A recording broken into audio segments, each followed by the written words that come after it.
Alors, bonjour à tous. Je suis ravie de vous accueillir pour cette nouvelle pause café matinale que nous essayons de rendre productive et enrichissante. Donc, on fait régulièrement ce genre de petits formats. Alors, pour commencer, avant toute chose, je vous souhaite une excellente année 2022. Qu'on vous souhaite pleine de projets, de succès, et que je suis très enthousiaste à l'idée de démarrer à vos côtés. Surtout en ce début d'année, on sait que le temps, c'est précieux. Donc, tout recommence. Donc, c'est pour cette raison qu'on a développé donc avec l'agence ce genre de format court et matinaux, donc 30 minutes, pour essayer de se fixer un petit rendez-vous, prendre un peu de hauteur sur des sujets qui vous concernent, pour essayer d'identifier des leviers d'action pragmatiques à mettre en œuvre dans vos entreprises au service de votre performance. Donc aujourd'hui, c'est la question de la RSE qui nous réunit.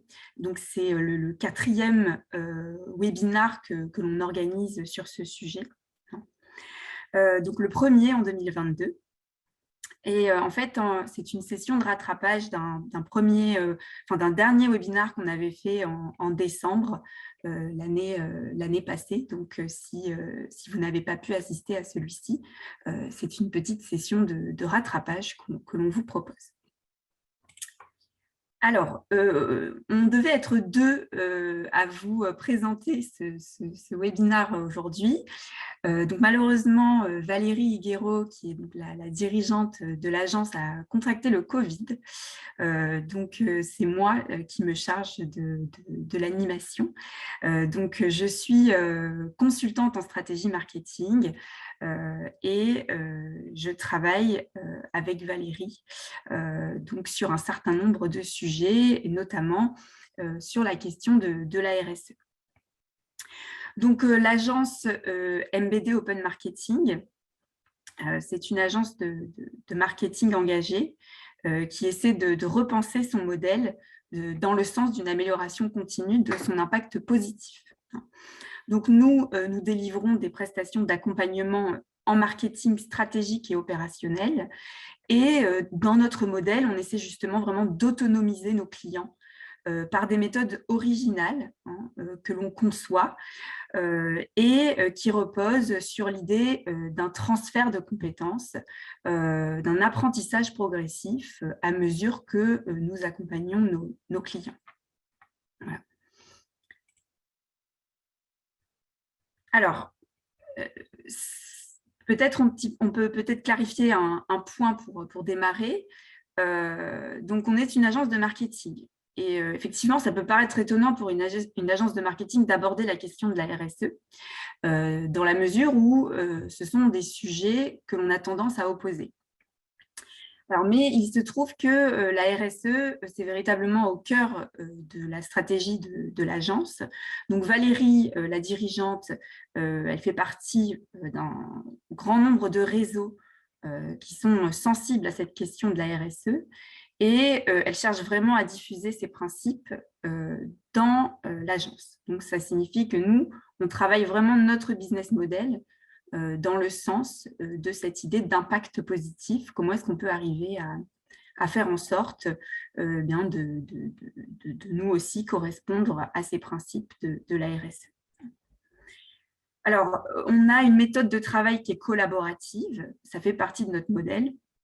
Et donc, on a travaillé avec nos clients et d'autres acteurs de notre écosystème à une méthodologie, un accompagnement pour aider les entreprises, surtout les PME et les ETI, à construire une démarche RSE qui soit pragmatique et efficace.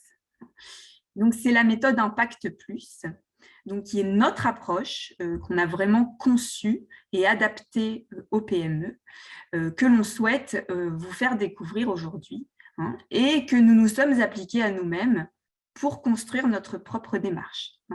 Et suite à ça, d'ailleurs, l'agence a été lauréate du trophée RSE PACA, puisque nous sommes donc en région PACA, voilà, pour ces différentes actions en matière de RSE. Alors, Donc, nous, on s'est lancé dans la construction de cette méthode parce qu'on a vraiment deux convictions fortes. Et on pense que ces convictions-là, elles gagnent à être partagées parce qu'elles sont la clé pour avoir une politique RSE efficace. Alors, la première chose, c'est que pour nous, RSE et performance doivent aller de pair. Donc, vraiment, l'idée, c'est une politique RSE qui va susciter de la performance. Elle va pouvoir créer un cercle vertueux de l'engagement. Une entreprise qui s'engage, qui en tire des bénéfices, elle va être naturellement incitée à poursuivre. Voilà. Et ça, c'est extrêmement important. Donc, pour nous, l'objectif clé de cette méthode, c'est vraiment de faire de la politique RSE un objectif commun à toute l'entreprise et un vecteur important de performance. Notre deuxième conviction, donc, qui est tout à fait originale, hein, c'est que pour nous, le marketing a véritablement un rôle à jouer dans l'établissement de ce lien entre RSE et performance. C'est pour cette raison qu'en tant qu'agence de marketing, on a développé une méthode qui vraiment capitalise sur ces savoir-faire. Donc, on l'a dit, c'est deux disciplines, marketing et RSE, qui sont vraiment rarement pensées comme complémentaires. Au contraire, on va plutôt accuser le marketing de dévaloriser l'engagement, de faire de la com. Mais nous pensons que les outils du marketing, ils ont la capacité d'ancrer la RSE dans le quotidien de l'entreprise et de conduire finalement les choix de chantier. Grâce au marketing, on va réussir à identifier quels sont les chantiers pertinents qui vont pouvoir contribuer à la performance de l'entreprise. Voilà. Alors, donc, nous, en tant qu'agence de marketing, nous échangeons beaucoup avec les entreprises avec lesquelles nous travaillons. Et on entend beaucoup de choses au sujet de la RSE. Donc, peut-être que vous allez vous reconnaître dans ce genre de choses.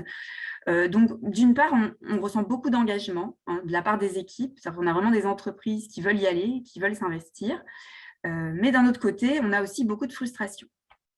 Alors, c'est lié au fait que il y a plusieurs cas de figure pour la RSE dans les petites entreprises, petites et moyennes entreprises.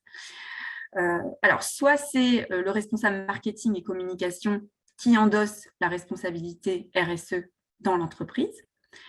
Dans cette situation, la RSE, elle va être perçue comme un sujet qui est très technique, par le responsable marketing et communication. Donc, un sujet qui fait peur et ce n'est pas toujours facile de savoir par quel bout prendre ce vaste sujet. Dans d'autres cas, ça va plutôt être le responsable qualité qui est nommé responsable RSE. Donc là, on est à l'extrême inverse, c'est-à-dire c'est quelqu'un qui est très technique, qui va prendre la responsabilité de la RSE. Et dans ce cas de figure, c'est difficile pour lui d'imaginer une stratégie qui soit globale, adaptée à l'ensemble de l'entreprise, bien au-delà des seuls paramètres techniques. Parce qu'effectivement, la RSE, c'est des paramètres techniques, mais pas uniquement. Si on se limite aux paramètres techniques, on risque de tomber dans une stratégie RSE qui ne va pas s'intégrer naturellement à la stratégie. Dernier cas de figure, les entreprises vont recruter quelqu'un, donc un responsable RSE, qui va construire l'engagement de l'entreprise. Dans ce dernier cas, le challenge n'est pas mince non plus. Le responsable RSE, il a le rôle de devoir fédérer, de convaincre l'ensemble des équipes du bien fondé de ses actions. Et cela, ça nécessite vraiment une parfaite connaissance de l'entreprise au-delà des enjeux de RSE. Donc finalement, quel que soit le cas de figure, on voit que ce n'est pas toujours évident d'avoir une vision 360 degrés et de savoir par quel bout commencer. Donc, la question qui se pose naturellement, c'est quelle est la bonne approche? Quel angle d'attaque choisir pour un engagement efficace, pertinent, qui sera créateur de valeur pour l'entreprise et qui va susciter l'adhésion de l'ensemble de l'écosystème à l'intérieur comme à l'extérieur de l'organisation. Donc, Nous sommes arrivés à la conclusion que pour arriver à faire ça, il fallait développer une méthode, de sorte à ce que les choix de RSE s'intègrent à la culture de l'entreprise, à la stratégie de l'entreprise, pour révéler vraiment tout son potentiel de performance. Donc, nous avons imaginé une méthode qu'on vous propose aujourd'hui. Donc, l'idée, c'est vraiment de vous présenter l'approche que nous, on a définie comme étant celle qui va permettre d'ancrer la RSE au cœur de la stratégie de l'entreprise. Alors, c'est une méthode qui est toute simple, 3 étapes. Et donc, c'est une méthode, comme nous vous le disions, qu'on a co-construite en collaboration avec nos clients. Donc, on s'est assis autour d'une table, on a échangé avec eux sur leurs attentes, leurs difficultés, leurs freins, leurs constats, et on a construit cette méthodologie qu'on a ensuite pilotée. Donc, 3 étapes, un audit, la définition de la stratégie et des plans d'action, et l'implémentation. Donc, vous allez voir, on va en fait dérouler ces étapes, et pour chacune, vous donner des exemples de livrables pour vous permettre de concrètement visualiser à quoi on peut s'attendre quand on aborde la RSE par cette méthode. Alors, la première étape, donc, et qui est vraiment la partie la plus cruciale, donc on va y dédier juste un petit peu plus de temps que les autres, parce que c'est vraiment la partie qui a tendance à être négligée. Donc, quand on se lance en RSE, il faut que ça aille vite, il faut qu'il y ait du résultat, etc. Donc, bon, on va avoir tendance à sauter cette étape-là, mais qui est pourtant indispensable puisque c'est elle qui va répondre à la question que tout le monde se pose, c'est-à-dire par où commencer. Alors, par conviction, sensibilité pour certains sujets, par pragmatisme, votre entreprise a probablement déjà initié des actions RSE. Okay. Donc, c'est une bonne chose, ce sont sûrement d'excellentes pistes, mais ces pistes-là, elles n'ont peut-être pas été pensées en lien avec les enjeux propres à votre écosystème. Et il y a peut-être mieux à faire, entre guillemets. Donc, quand on se lance en RSE, ça peut paraître banal, dit comme ça, mais il faut s'intéresser en fait aux attentes de ces parties prenantes. Par exemple, est-ce que vous vous êtes demandé ce que les clients ou vos fournisseurs attendent de vous en termes d'engagement social, sociétal ou environnemental? Donc, il y a peut-être une vraie différence entre l'idée que vous avez de votre engagement en tant qu'entreprise et celle de vos clients, par exemple. Donc, ils s'imaginent peut-être qu'en tant qu'entreprise opérant sur un secteur d'activité donné, vous devriez être engagé sur tel ou tel sujet. Qu'est-ce qui se passe si vous êtes passé à côté de ces sujets, que vous ne les avez pas identifiés comme prioritaires? Et vous risquez en fait de partir dans des chantiers qui ne vont pas interpeller vos clients et qui ne vont pas susciter finalement la préférence. Donc, votre stratégie RSE, dès le départ, elle va forcément s'éloigner de son objectif de performance. C'est la même chose pour les collaborateurs. Vos collaborateurs, ils ont certainement une idée précise de l'engagement de leur entreprise. Pour eux, il y a sûrement beaucoup d'actions qui auraient du sens. Peut-être qu'ils sont même eux-mêmes engagés à titre personnel, que cet engagement pourrait avoir du sens pour l'entreprise et que vous pourriez capitaliser dessus.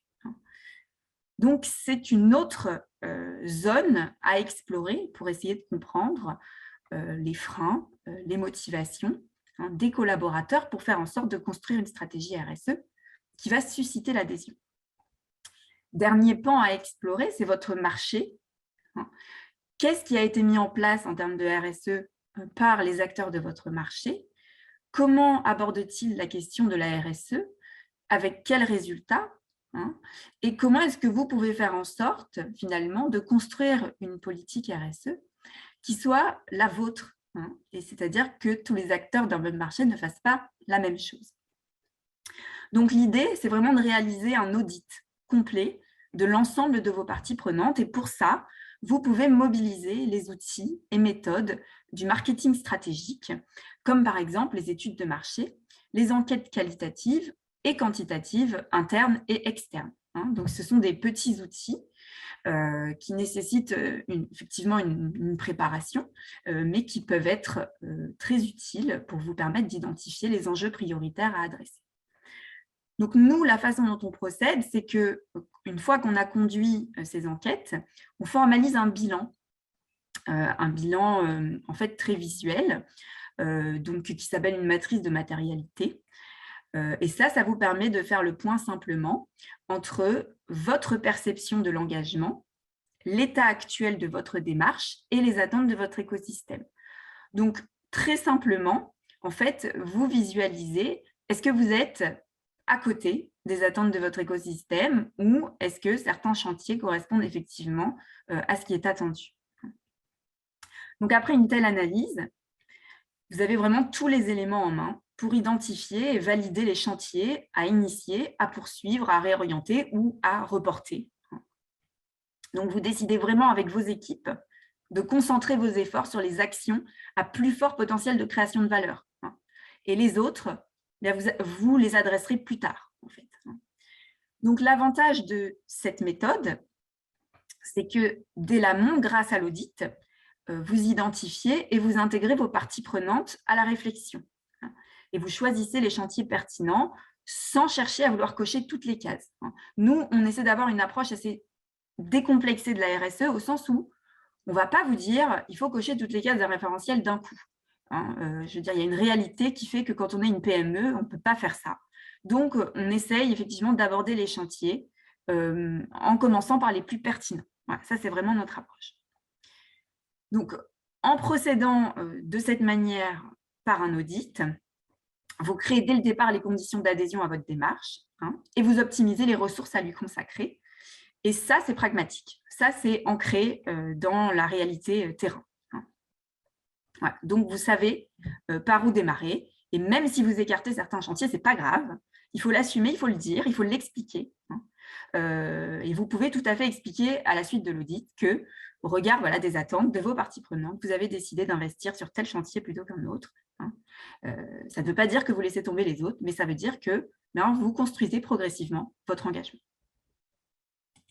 Donc là, justement, je vous ai mis un exemple de matrice de matérialité.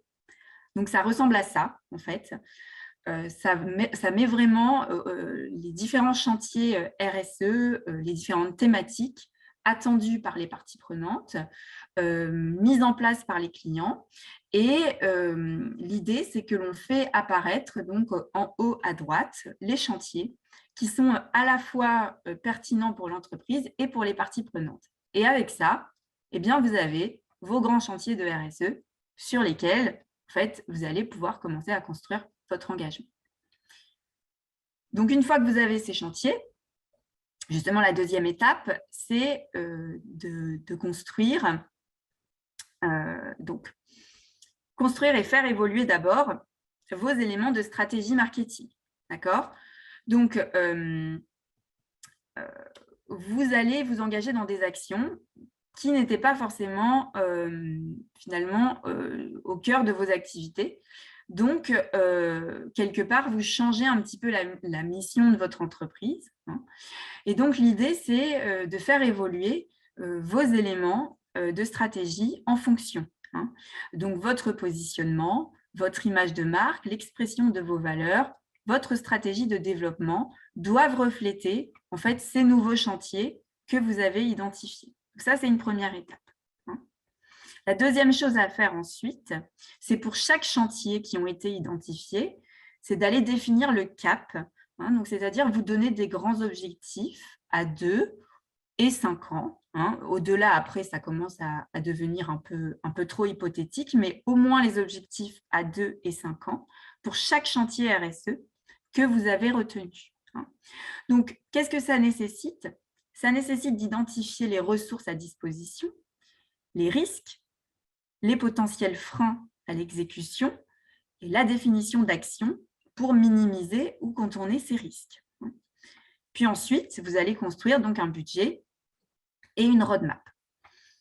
Donc, comme pour l'audit, c'est très important d'impliquer les équipes dans la définition des feuilles de route.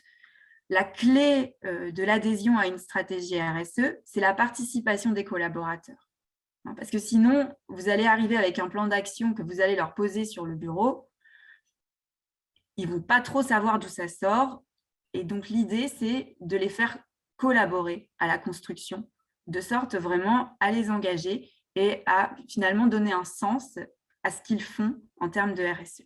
Alors, dit comme ça paraît colossal comme chantier, mais si c'est bien organisé, on peut faire tout ça en 2-3 ateliers qui vont impliquer les parties prenantes clés. Donc, l'intelligence collective, c'est un outil qui est très puissant pour la RSE, et c'est ce que nous, on utilise vraiment pour arriver à susciter l'adhésion et à mobiliser.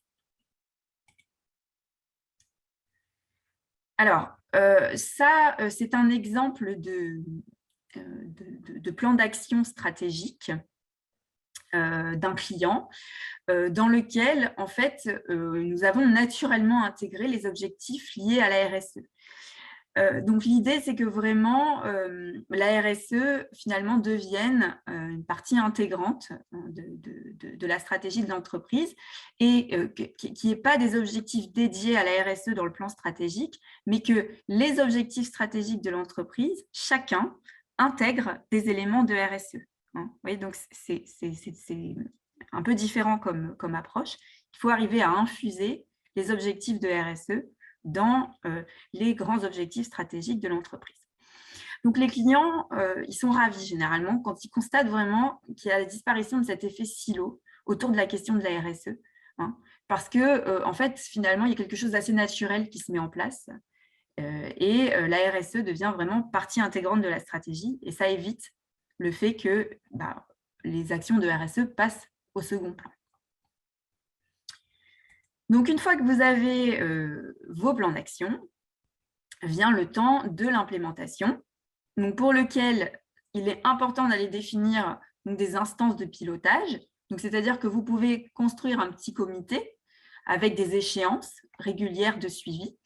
Et l'idée, c'est également de définir des KPI pour vos différents chantiers qui vont vous permettre de faire des points réguliers pour constater l'avancement et prendre des décisions. Donc, c'est également au moment de cette phase d'implémentation que vous allez pouvoir commencer à communiquer. Et la communication sera plus facile et naturelle dans la mesure où vos parties prenantes, en fait, elles sont déjà impliquées depuis longtemps dans ce que vous faites. Que ce soit clients, fournisseurs, collaborateurs, vous les avez interrogés au moment de l'audit, vous les avez fait participer donc, à la construction des plans d'action pour les collaborateurs. Donc, quand vous communiquez, eh bien, finalement, personne n'est surpris. Et au contraire, eh bien, les parties prenantes, vos collaborateurs, peut-être, ont même commencé à prendre la parole sur votre engagement. Et ça, c'est la clé d'une communication qui évite l'écueil de greenwashing.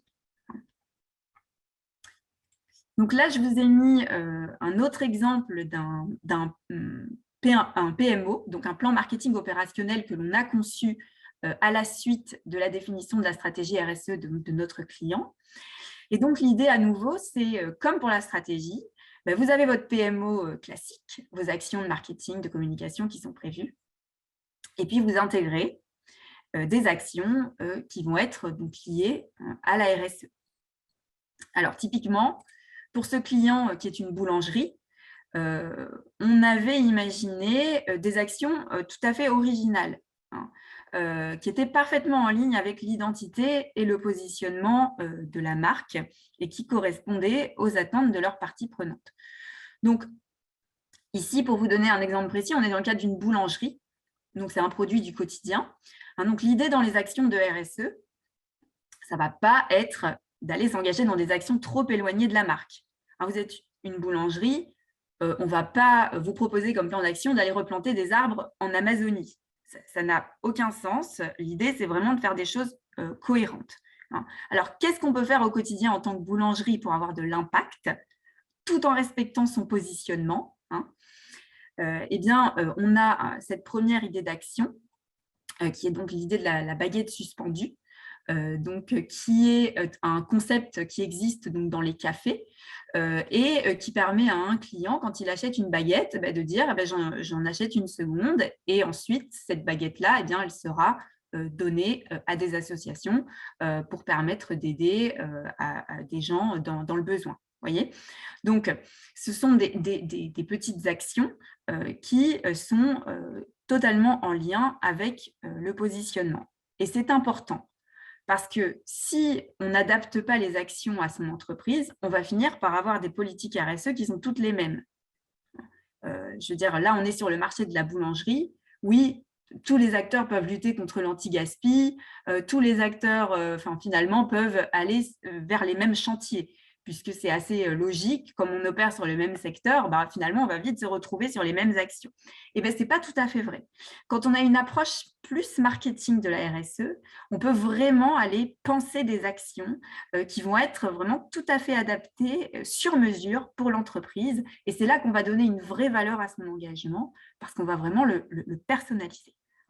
Donc, c'est là où le marketing a vraiment aussi un rôle à jouer dans la manière de construire l'engagement.